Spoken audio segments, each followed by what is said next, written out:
What's up, everyone? Bryan here with Xact IT Solutions, coming at you with another edition of Guess Who Got Hacked and Attacked this week.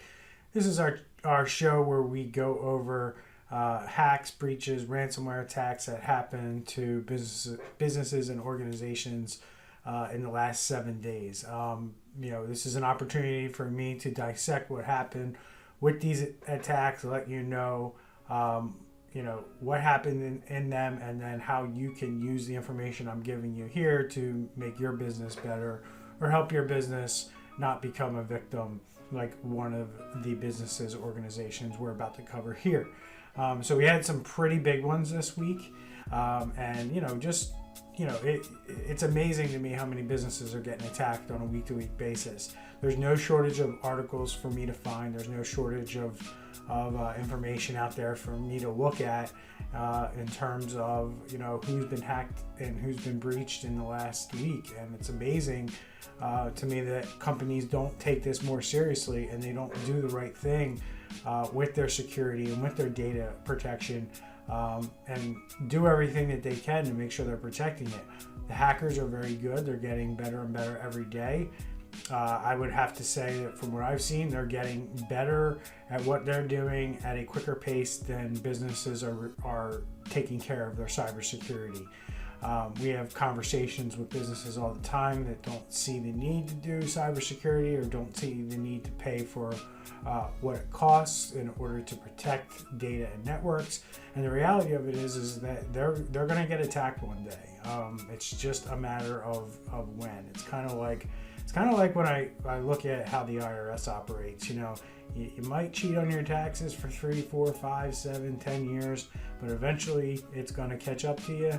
And this is no different. So let's dive right into it. Number one this week, we have Nebraska Medicine was a victim of cyber attack. And if you recall from my video from the other day, we had a hospital in Germany where they were the victim of a ransomware attack and someone died as a result. You're starting to see very similar things here with this Nebraska attack, quite frankly. This Nebraska Medicine attack disrupted operations of this hospital, and it says right here in Omaha, Nebraska, Medicine confirmed Thursday night it was a victim of a cyber attack. The attack caused significant downtime for its information technology system, leading to many postponed appointments throughout the week. And then it goes on to say Nebraska Medicine says it notified law enforcement and activated extensive contingency plans. It has prioritized patients who have appointments or surgery critical to their health and well-being. In a statement, Nebraska Medicine said for the patients who were seen, staff used alternative standardized processes to record and transmit information manually. For patients with elective procedures and appointments that were not critical in nature, the appointments have been rescheduled with an apology for the inconvenience. The healthcare provider said its emergency room had remained open and no patients have been diverted. And a statement further says the attacks on healthcare organizations are rapidly increasing, which I tell everyone who watches this channel all the time. And we are constantly assessing our security measures to help prevent cybersecurity incidents. Our backup and recovery processes assured that no patient's electronic medical records were deleted or destroyed, and we are grateful our innovative and proactive IT team for implementing procedures that are enabling us to restore operations very quickly. We anticipate that the normal operations will resume in days. The patience and professionalism that has been demonstrated by our staff and our providers during a difficult time has been remarkable, and we cannot thank them enough.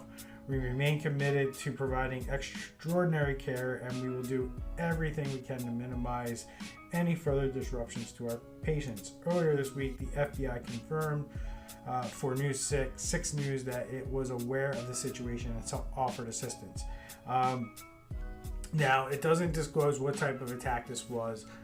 They could very well be dealing with double extortion here, where the cyber criminals are now going to take the information and put it up on the dark web and then threaten to release that information if this hospital system does not happen to pay.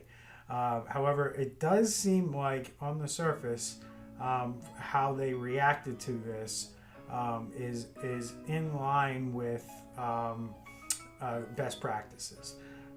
They did have an alternative standardized process to record and transmit information manually, which means they were probably doing it the old-fashioned way before computers existed. Hospitals did everything on charts and on paper, and they probably went back to a very similar system.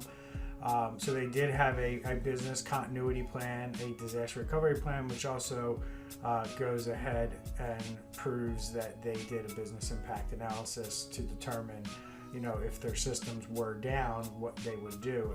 And you can see they very quickly moved into a proactive backup procedure for their staff so they could still conduct business.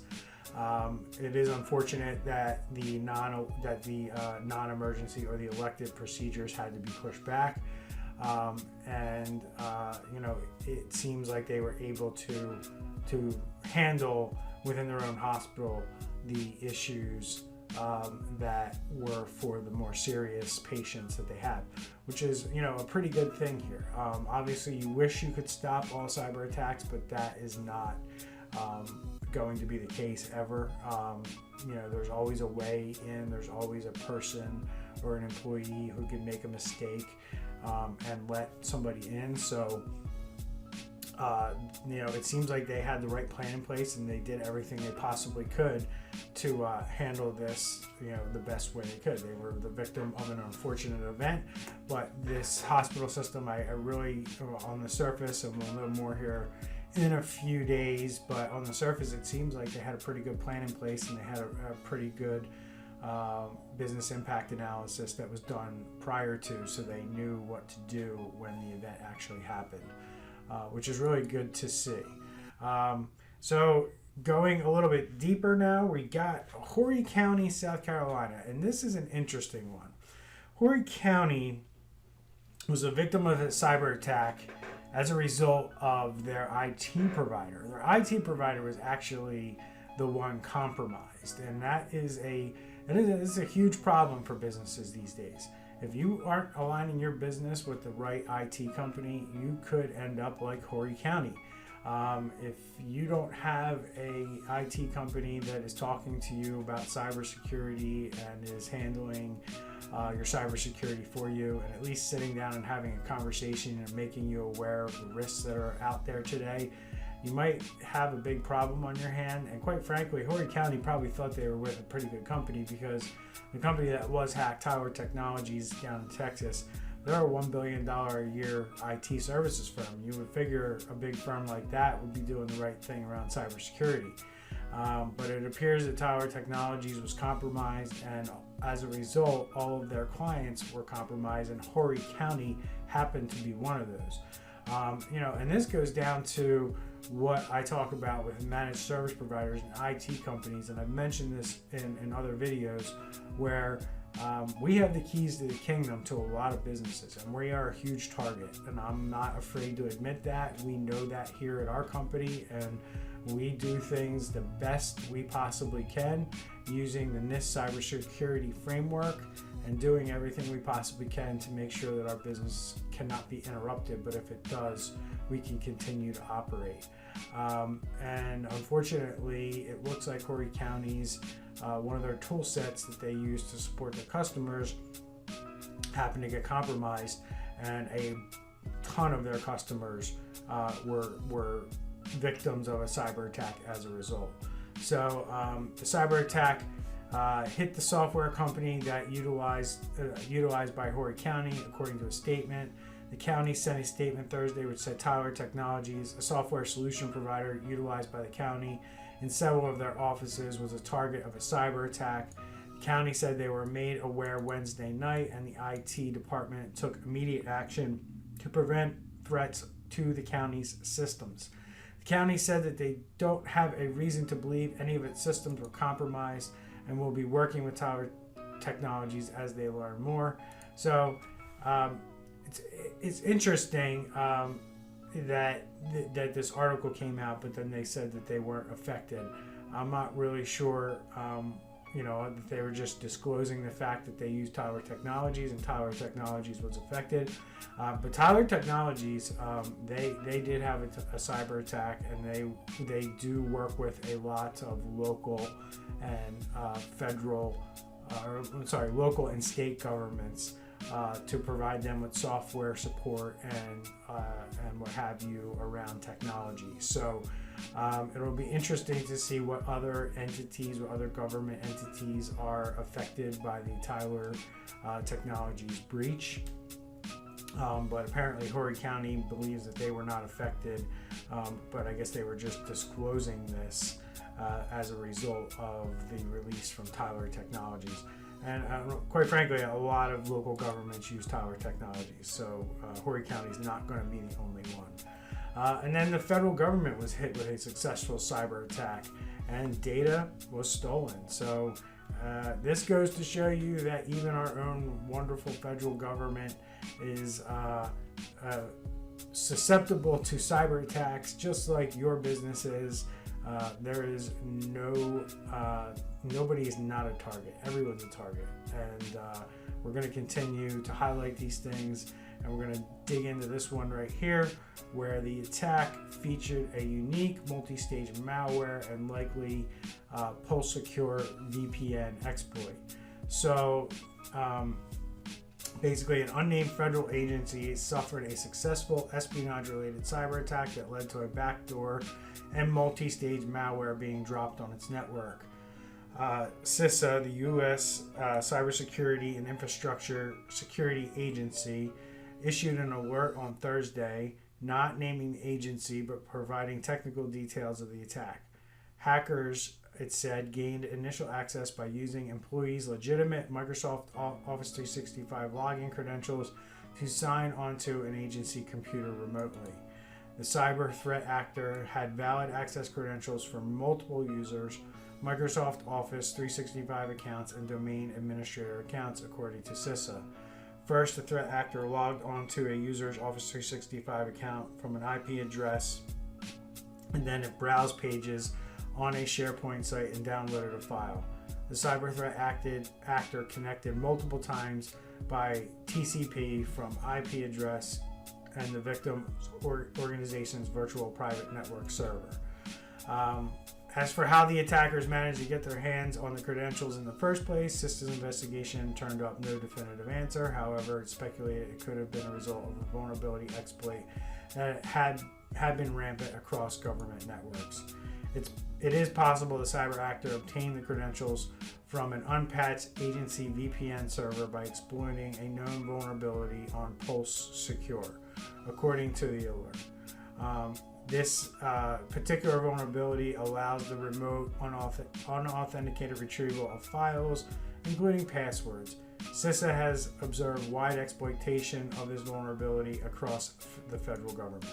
The patch was issued for this vulnerability in April of 2019, but the Department of Homeland Security in April this year noted that before the patches were deployed, bad actors were able to compromise AD accounts via the flaw.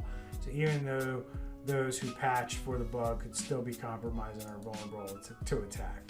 So basically what happened here is the threat actors used an exploit a long time ago. They obtained credentials. Once they had those credentials in their hands, they were able to use those credentials to do an exploit later on down the road, which is why password reuse and changing your password frequently is still a very good idea. If somebody is able to compromise your Active Directory credentials and then sit on it and you don't change your password for 6 months and those credentials are still valid, I don't see how that's a good thing. I've had other people tell me that changing your password doesn't matter anymore. Well, you can see in this case, it does. If you don't use that same password for more than 30, 60, or 90 days, the length of time somebody has to actually exploit you is shrunk. It's finite. and you are putting a limit on how long that password's valid. So using a password manager and constantly generating new random passwords on a periodic basis is the best way you can protect your passwords from being reused or being used later on down the road, along with multi-factor authentication. If you have those two things in place, you make it infinitely harder for hackers to exploit your information, your email, your network. You make it infinitely harder for them to do that, and quite frankly, they will move on to easier targets. They won't spend time trying to brute force their way in or use your password that is no longer valid. They'll just move on somewhere else. And then we go on. After initial access, the group set about carrying out reconnaissance on the network. First, they logged on to an agency Office 365 email account to view and download help desk email attachments with internet access and VPN passwords in the subject lines, and uncovered Active Directory and group policy key, changing a registry key for the group policy. Immediately afterward, the threat actor used common Microsoft Windows command line process, conhost, ipconfig, netquery, netstat ping, etc., to enumerate the compromised system on the network according to CISA. The next step was to connect to a virtual private server through a Windows Server messaging block client using an alias secure identifier account that the group had previously created to log into it, and then they executed plink.exe, a remote administration utility. Man, and they just kept going. After that, they connected to the command and control and installed custom malware with the file name inetinfo.exe, and the attackers also set up a locally mounted remote share, which allowed the actor to freely move during its operations while leaving fewer artifacts for forensic analysts. Cyber criminals, while logged on as an admin, created a scheduled task to run the malware, which turned out to be a dropper for additional payloads. And it goes on to say that the cyber threat actor was able to overcome the agency's anti-malware protection and inetinfo.exe escape quarantine. CISA didn't specify the second.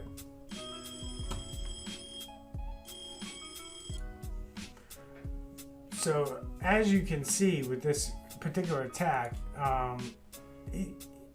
it's very sophisticated. Number one, the people who did this knew what they were doing, but quite frankly, there's a lot of things going on here. I see human error involved. There were things missed by IT people, and there's quite frankly things were not being followed like they should have. Passwords shouldn't be sent. Anything sensitive like that shouldn't be sent over an email, where if somebody has hijacked your email, your Office 365, they're able to then sit there and read emails and look for certain attachments that might contain sensitive information. You shouldn't be sending that stuff in email, and that's why it's recommended that you don't, because email is not something that you want to put sensitive information in, because somebody could easily go to a Gmail address or Office 365 webmail address, type in a username and password, and boom, they're in. A lot of companies and a lot of organizations don't have two-factor enabled on their actual email login. You might have two-factor on the portal, but the actual email login doesn't have two-factor, and we don't see that enabled widely across many organizations, which allow hackers to hang out in your email. And then if you're going to send sensitive information in your emails, you're only making it easier for hackers to exploit you. So it's very important. And then the last thing I injured my back in a car. The last thing I'm going to talk about here, is the FBI issues a new election security warning. And then it says, election in Chicago. This is a Chicago article that I found this on. But basically, FBI warned voters Thursday about potential election crimes, urging Americans to be on the lookout for ballot fraud, campaign finance violations, patronage offenses, and voter suppression and intimidation. We haven't seen cyber attacks this year on voter registration databases or any systems involving primary voting, and to our knowledge, no foreign government has attempted to tamper with the U.S. vote counts, said the FBI Director Christopher Wray. The election tampering threat from foreign governments, primarily Russia, dominated 2016 elections, which we're aware of. But this is going to become an interesting topic over the next 40 days or so as we head into the election. Obviously, the FBI, when they put out warnings, just like when they put out the warnings for the K through 12 schools, they are seeing things behind the scenes that we're not, and they know that there are things coming. What those things are remains to be seen. I'm sure there's a lot of different options on the table, and releasing any kind of information about what it could be tips the threat actors off onto where we could be looking. So that's why they kind of are tight-lipped around these types of things. But I do want to bring everyone's attention to the cyber attacks that could be coming in the next 40 days around the U.S. elections, and I hope that I can bring you as much information around that as possible as the election nears in the next 4 or 5 weeks or so. So look out for that in our future videos, and if you liked anything that you see here, please hit the like button, and if you're so inclined, please subscribe to our channel.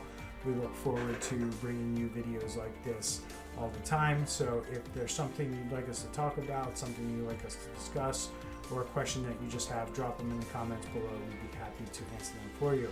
And just have a great weekend, everyone. We'll see y'all next week. Take care.